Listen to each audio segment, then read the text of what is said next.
Ty vole, natáčí to? Dělá to něco?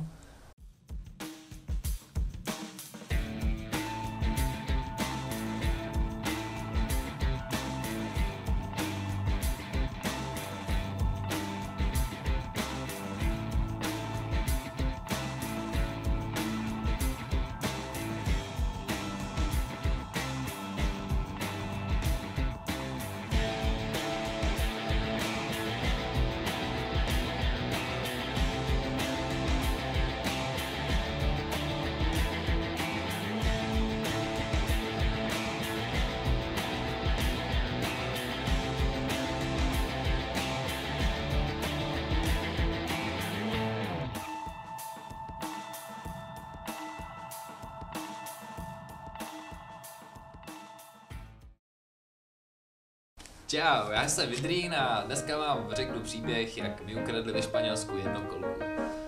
Nemusíte se bát, nikdo mě nepřepadnul, že by mě někdo napadl.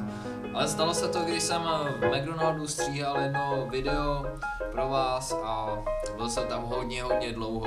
A potom, když už mě teda jako z toho McDonaldu vyhodili, protože já tam jedu většinou úplně do mrtě. Jsem tady tak jako zaparkoval.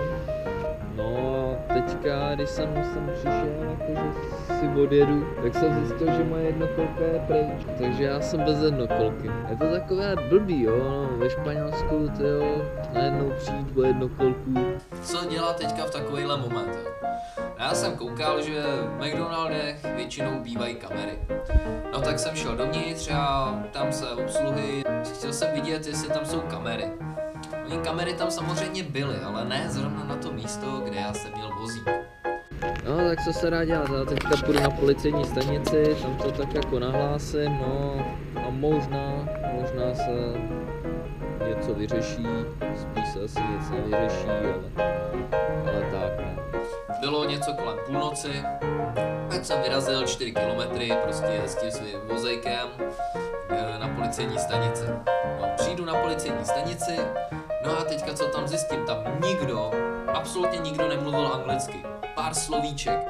No a tak jim říkám jako Google Translate a najednou jako, že to nejde. Tak jim říkám jako, že to jako stejně měli jako udělat, tak si nějak dorozumíme. No a oni mi najednou začali říkat jako, že to ani řešit nebudou. Nebudou řešit krádež prostě.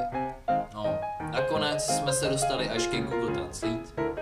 A opravdu jsme najednou potom přes Google Translator se dorozumívali, jako že přijdu ráno to nahlásit.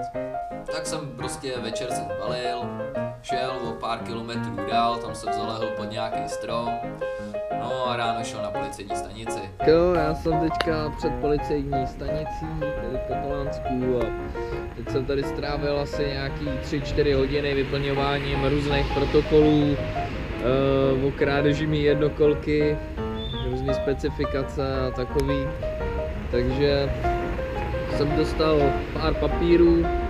Takže tohle je moje video, jak mi ukradli jednokolku, takže mějte se skvěle, čtěte moje příběhy na Facebooku, když budete sdílet, lajkovat, komentovat, nebo prostě nějak to dostanete dál k přátelům, budu jenom rád a mějte se krásně, čau.